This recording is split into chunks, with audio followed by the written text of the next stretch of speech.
자, 머리 측면 정중앙에 위치한 관자근의 중요성에 대해서 강의할 김건호입니다. 자, 관자근과 그 주변에 있는 근육들에 대해서 설명하는 챕터인데요. 저희가 축두근, 이 관자근이라고 말하는 근육은 측면에 위치해 있는 근육으로 두개골의 관자 우목에 있습니다. 이 근육은 부채 모양꼴로 형태를 갖고 있으며 깨물근, 즉 교근의 역할을 돕는 씻기 근육으로 분류가 됩니다. 자, 이 관자근이 위치한 부위는 말씀드렸듯이 두개골 측면에 있으며 이 부분은 저희가 단순히 측면에 있는 근육이 아니라 우리 머리 측면에서 정중앙에 위치해 있기 때문에 두피로 가고 뒤통수 그리고 앞면 그리고 턱까지 많은 영향을 끼치는 근육입니다.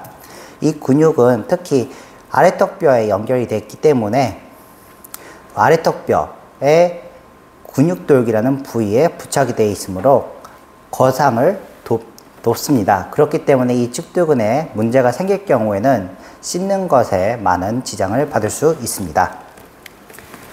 그리고 관자근의 위치에 대해서 상세히 얘기를 한다면 저희가 두개골에 위치한 이 관자 우목에 대해서 좀 더 세밀히 알아볼 필요성이 있습니다. 한자로는 움직와라고 써서 움푹 들어가 있는 부위를 의미하며 이러한 부분을 관자 우목이라고 합니다. 그렇기 때문에 이 관자 우목이라는 부위에 관자근이 붙어 있어서 우리의 거상을 돕고 머리 측면에 지나가는 신경과 혈관을 보호하며 다양한 신경들에 엮여 있기 때문에 이 측면에 있는 관자근에 문제가 생길 경우에는 신경적으로도 혈액이 지나가는 혈관 쪽으로도 그리고 머리에 위치한 두피 같은 근육 그리고 그 외적으로 스트레스와도 연관이 있는 근육이기 때문에 저희가 관리할 필요성을 많이 느껴야 되는 부위입니다. 자, 관자근이 붙어 있는 부착점에 대해서 상세히 말씀을 드린다면 기시점, 정지점으로 나눠보겠습니다. 정지점의 경우에는 아래턱뼈에 위치한 근육돌기에 붙어 있으며 기시점의 경우에는 관자 우목에서 마루뼈에 해당하는 부위에 많이 붙어 있습니다. 그렇기 때문에 저희가 관리할 때에는 직선보다는 대각선의 형태로 관리를 해야 될 부위이므로 저희가 관리를 해야 되지만 단순히 지압 느낌으로 관리하기보다는 좀 더 세심한 컨트롤이 필요한 부분으로 말씀을 다시 한번 드리겠습니다. 이러한 관자근에 대해서 살펴볼 때에는 다양한 근육들을 살펴봐야 되는데요. 그 중에 씹기 근육에 해당하는 깨물근, 즉 교근과 그리고 턱 안쪽, 바깥쪽에 해당하는 날개근이 있으며 그리고 표정근과도 어느 정도 영역이 닿아 있기 때문에 이러한 코근, 눈둘레근, 입꼬리 당김근 등의 근육들과도 이제 잘 움직이도록 관리할 필요성이 있으며 이러한 저작근이 제 위치해 있기 위해선 목에 위치한 근육들이 잘 지탱해 줘야 되기 때문에 목 주변 근육들도 같이 케어를 해 주셔야 된다고 말씀을 드립니다. 자, 그러면 관자근 주변에 있는 근육에 대해서 상세히 살펴보도록 하겠습니다. 자, 이 관자근은 정중앙에 위치해 있기 때문에 머리 이마에 있는 이마근과 두피에 있는 머리 덮개 넣을 힘줄 그리고 뒤통수에 달려있는 뒤통수근이 있습니다. 이러한 세 가지 근육은 머리 덮개 근으로 분류를 하는데 이러한 근육들은 머리 덮개 넣을 힘줄은 측두근에서 뻗어나오는 신경과 직동적으로 다 혈관과 같이 직접적으로 맞닿아 있고 뒤통수근의 경우에는 반은 신경에 뒤통수근에 나오는 신경 반 그리고 관자근에서 나오는 신경 반으로 이루어져 있다고 좀 대략적으로 말씀을 드릴 수 있고 이마근 같은 경우에도 관자근에서 뻗어나오는 신경과 혈관의 영역이 어느 정도 있다고 말씀을 드릴 수 있습니다. 그리고 여기에서 나와 있는 박휘근, 즉 귀바퀴근의 경우에는 토끼처럼 찡긋찡긋 귀를 움직이는 근육이지만 저희가 인간으로서 살아가다 보니 이런 근육이 퇴화가 됨으로써 딱히 사용하지 못하고 퇴화되어 흔적기관으로만 나와 있습니다.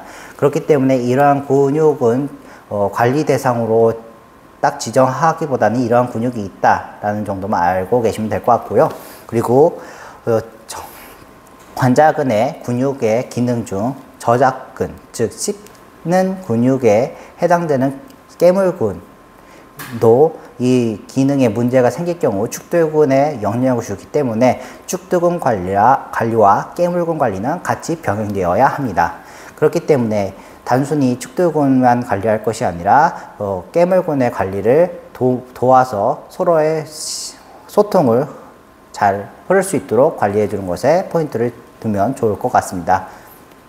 그리고 깨물근 안쪽으로는 가쪽 혹은 안쪽 날개근이 있는데 이 근육의 경우에는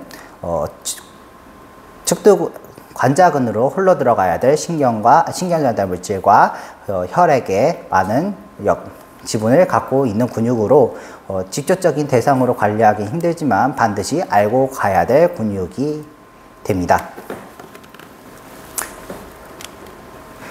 관자근 주변으로 다양한 부위가 있는데 이 부위들의 기능에 대해서 간단히 살펴보도록 하겠습니다. 자, 머리는 즉 두개골의 경우에는 많은 부위가 속해 있는 부위이지만 대략적으로 말씀을 드린다면 뇌를 보호하는 기능을 담당하고 있습니다.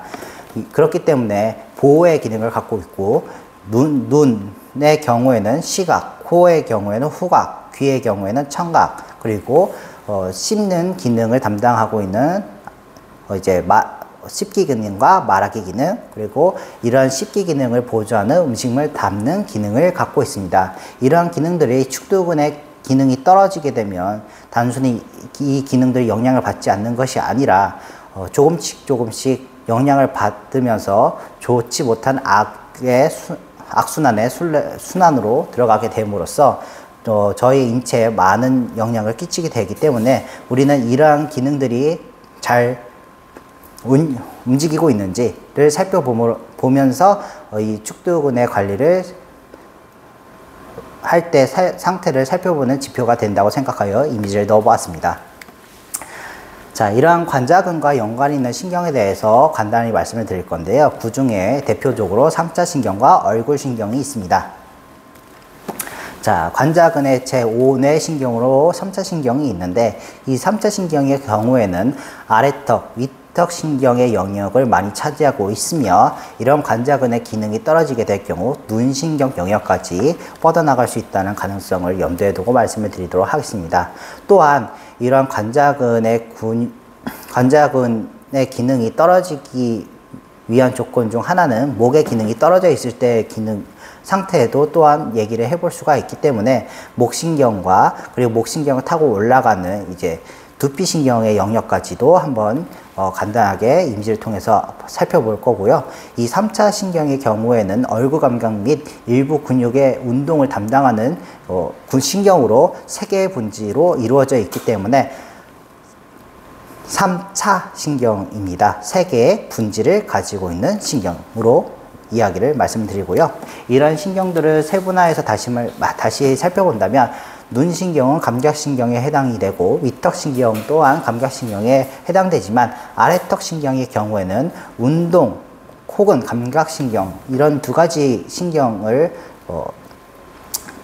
기능을 갖고 있기 때문에 저희가 축두근의 관리식 이런 아래턱 신경을 좀 더 신경 써야 될 필요성이 있습니다. 왜냐하면은 이 아래턱 신경에서 나오는 분지 중 하나가 깊은 관자신경이기 때문입니다. 이런 깊은 관자신경의 기능이 떨어지게 된다면 근육의 기능이 많이 떨어질 수밖에 없다고 말씀을 드리는 거고요.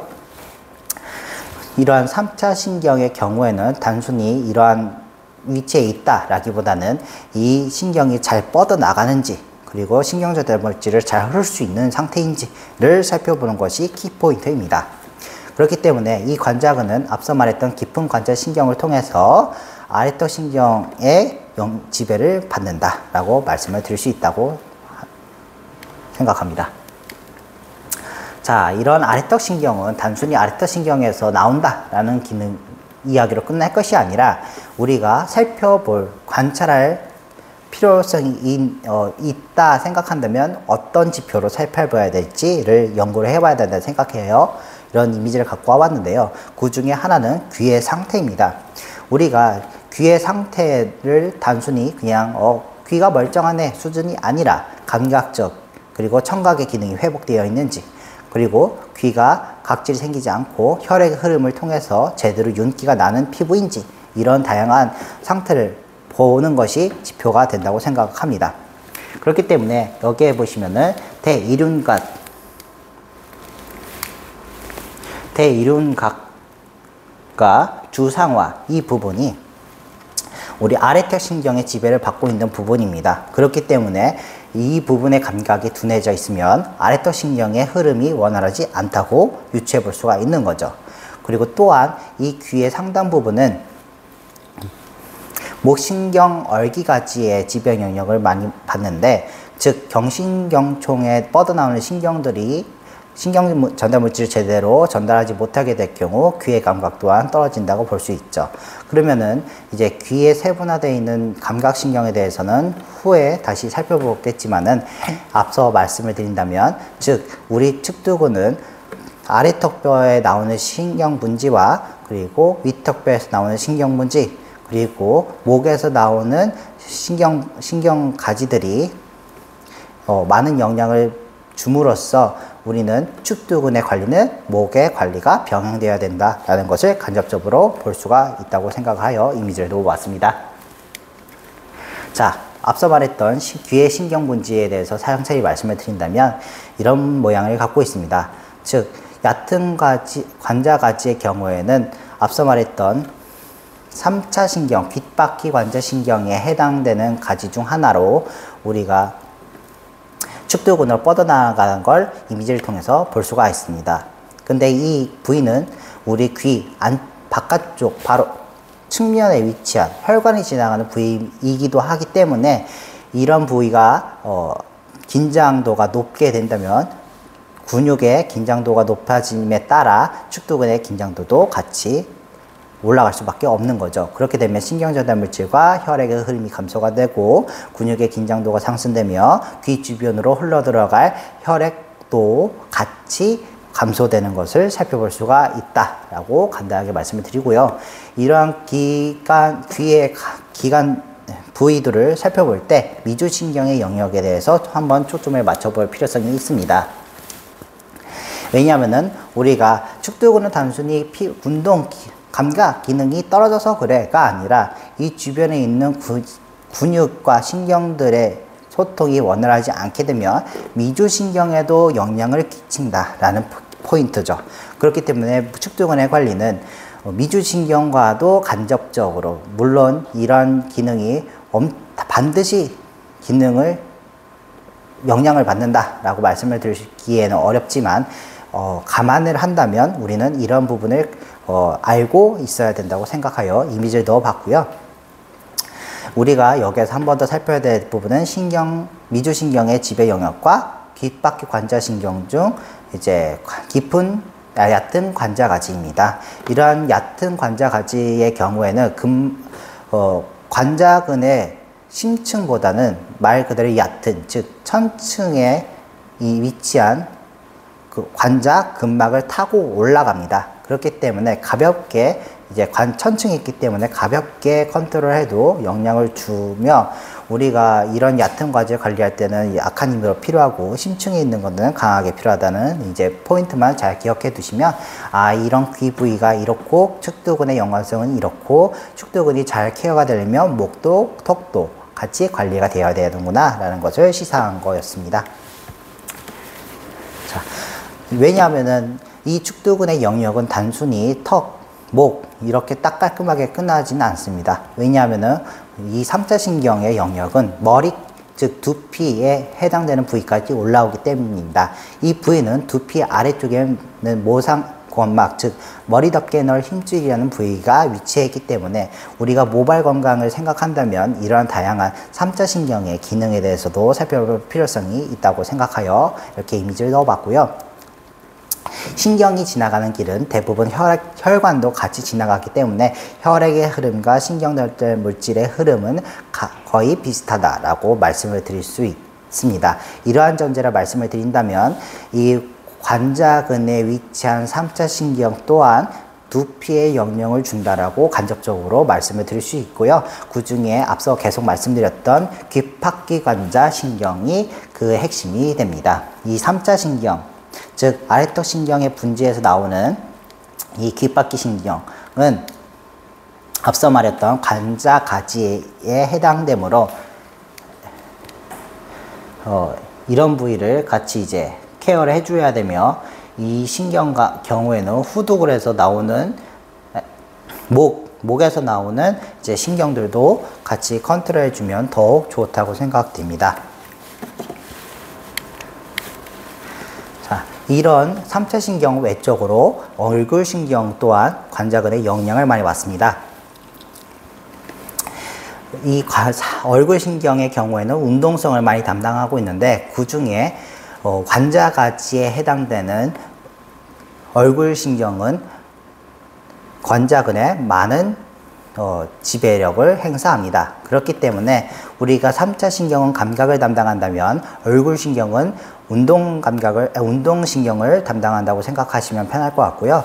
그 중에 관자가지의 경우에는 귀밑샘, 즉 이하선에 해당되는 부위에서 뻗어나오기 때문에 우리가 침샘이 너무 부풀어 오르거나 기능이 많이 저하되어 있어서 경직되어 있을 경우 이 얼굴 신경에 해당되는 관자가지 또한 같이 이제 압박 혹은 이제 긴장에 따라 이제 측두근에 영향을 끼칠 수가 있으므로, 우리가 단순히 얼굴 미용, 턱 갸름해지기 위해서 침샘을 관리하는 것도 중요하지만은 건강 측면에서도 침샘을 관리할 필요성이 있습니다. 그렇기 때문에 우리가 턱의 긴장은 침샘이 나오지 않는다라는 개념에서 보기보단 측두근의 긴장도를 낮추어서 건강을 유지하기 위해선 귀밑샘 또한 같이 관리를 해줄 필요성이 있다.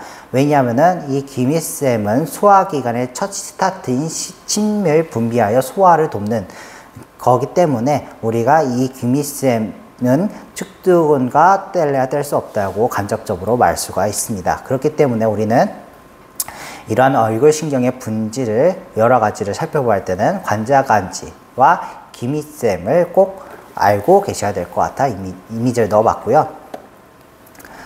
이러한 관자근과 연관이 있는 혈관과 혈액의 흐름에 대해서도 간단히 말씀을 드리도록 하겠습니다.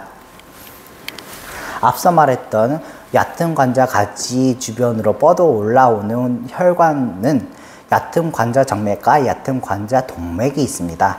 이 얕은 관자 정맥과 얕은 관자 동맥은 귀 앞쪽으로 지나가기 때문에 이 귀 앞쪽의 주변을 관리하여 관자근의 긴장도를 낮출 필요성이 있으므로 이미지를 넣어봤고요.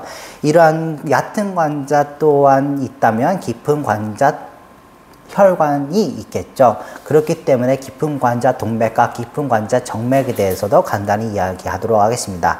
왜냐하면 깊은 관자 동맥과 깊은 관자 정맥의 흐름은 약간 다르기 때문입니다. 얕은 관자 정맥과 얕은 관자 동맥의 경우에는 거의 올라오는 경로가 비슷하지만, 얕은 관자 동맥과 깊은 관자 동맥과 깊은 관자 정맥의 경우에는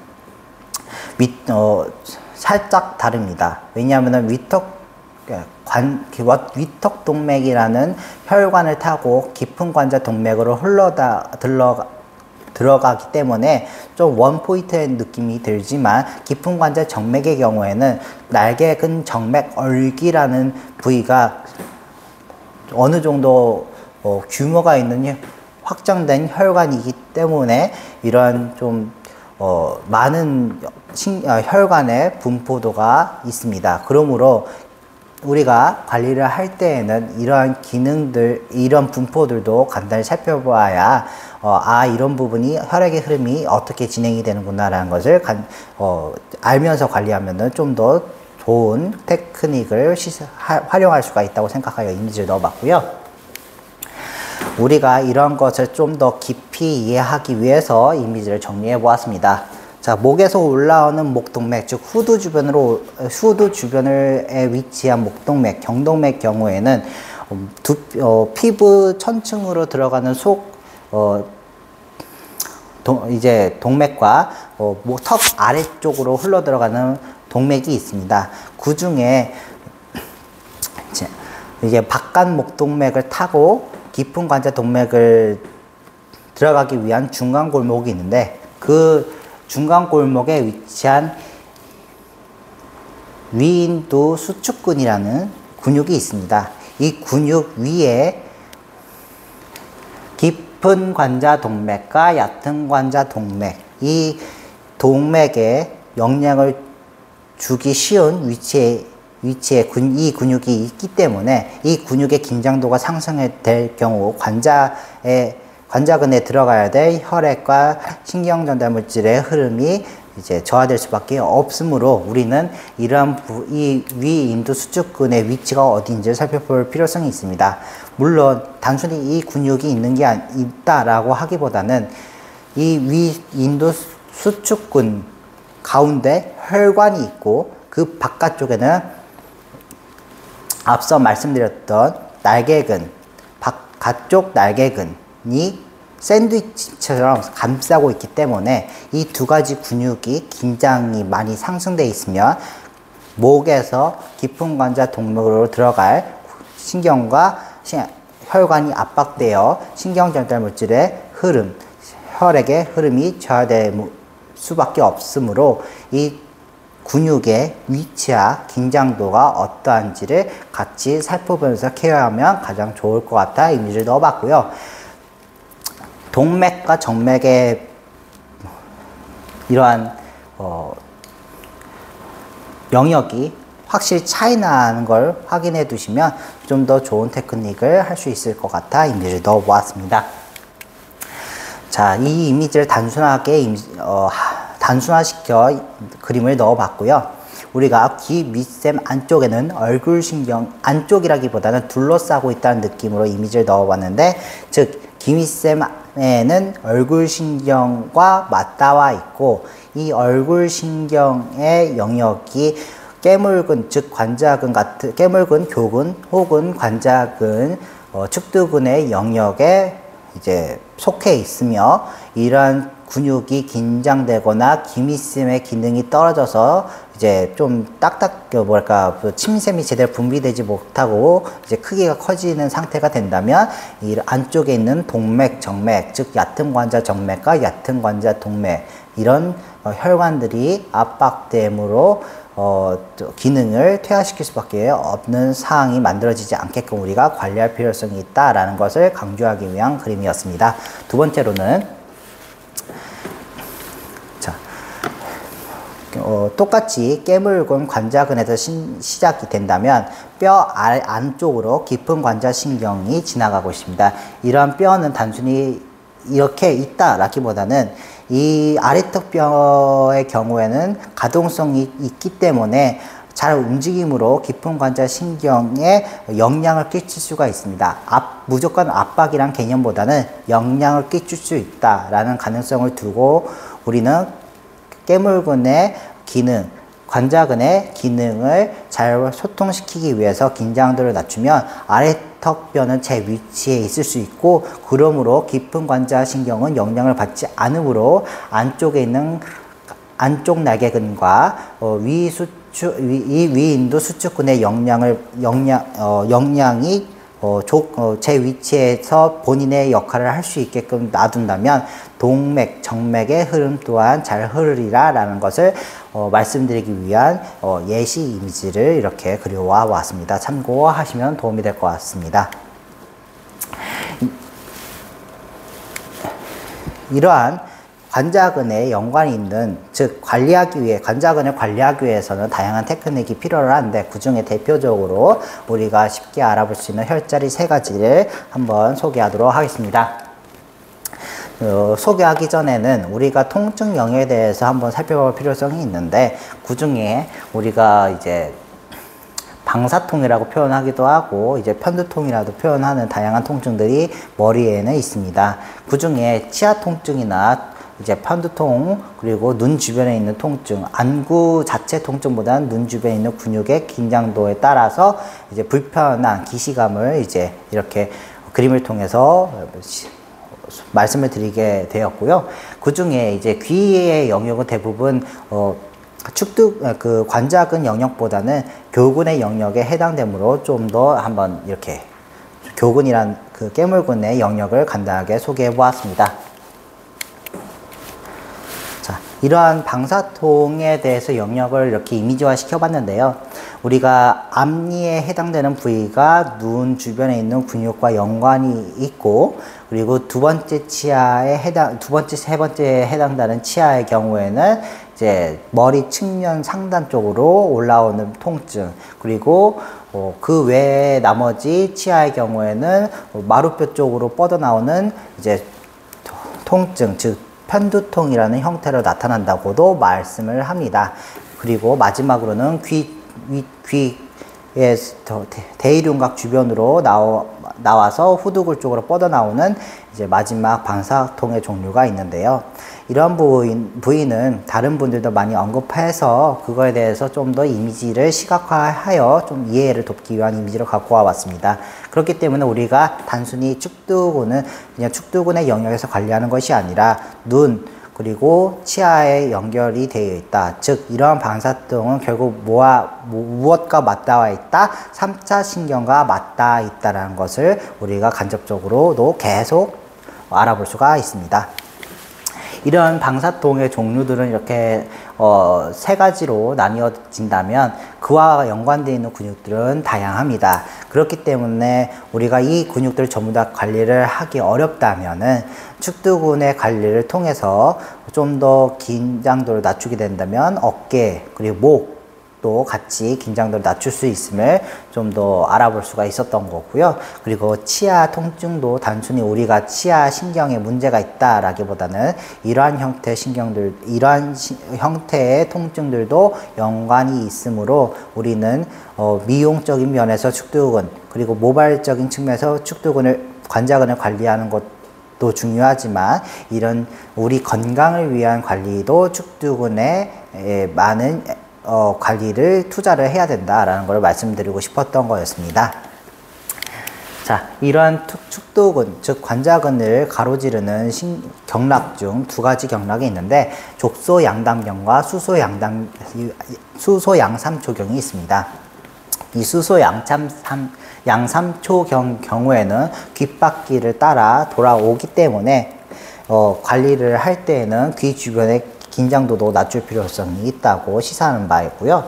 이러한 부위 중 족소양담경 중 소개할 혈자리 중 하나는 곡빈혈이 있습니다. 이 곡빈혈의 경우에는 편두통 및 3차 신경통, 그리고 아간 긴급을 관리할 때에 사용되는 혈자리라고 하는데, 이 아관 긴급은 우리 턱 가동 범위가 제대로 확 움직이지 못할 경우에 이제 그런 증상을 이제 아간 긴급이라고 표현하기도 합니다. 그러니까 즉 우리가 턱의 가동성, 그리고 음식물을 잘 씹어서 잘 삼킬 수 있게끔 보조를 하는 이제 해당되는 근육을 이런 곡빈혈을 통해서 관리할 수 있다라는 것을 이렇게 이미지화해서 알아볼 수가 있었고요.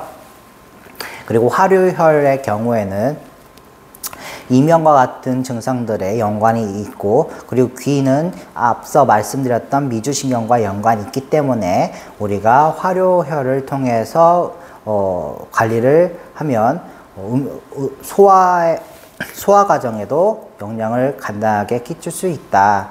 왜 귀를 관리하는데 왜 소화랑 연관이 있냐라고 한다면 축두근 자체도 씹기를 통해서 소화에 연관을 주고, 귀 주변 안쪽에 귓구멍 안쪽에 있는 미주신경 분포도 또한 소화기관에 지배를 하는 신경이므로 축두근은 소화와 맞닿아 있다, 연관을 어느 정도 가지고 있다라는 연상을 하면 우리가 관리하는 데 도움이 될 것 같습니다. 그리고 여기에서 3초의 경우에는 그리고 혈관 속에 있는 혈액이 잘 되도록 촉진을 돕고, 그리고 몸속에 있는 수분들 또한 정체되지 않고 잘 통한다는 이야기를 3초라고 표현을 하는데, 즉 우리가 신경 전달 물질이든 혈액이든 그리고 음식물이든 그런 과정에 있어서 잘 소통이 될 수 있게끔 하는 경락이 수소 3초경에 그에 해당되고, 그 중에 화류혈이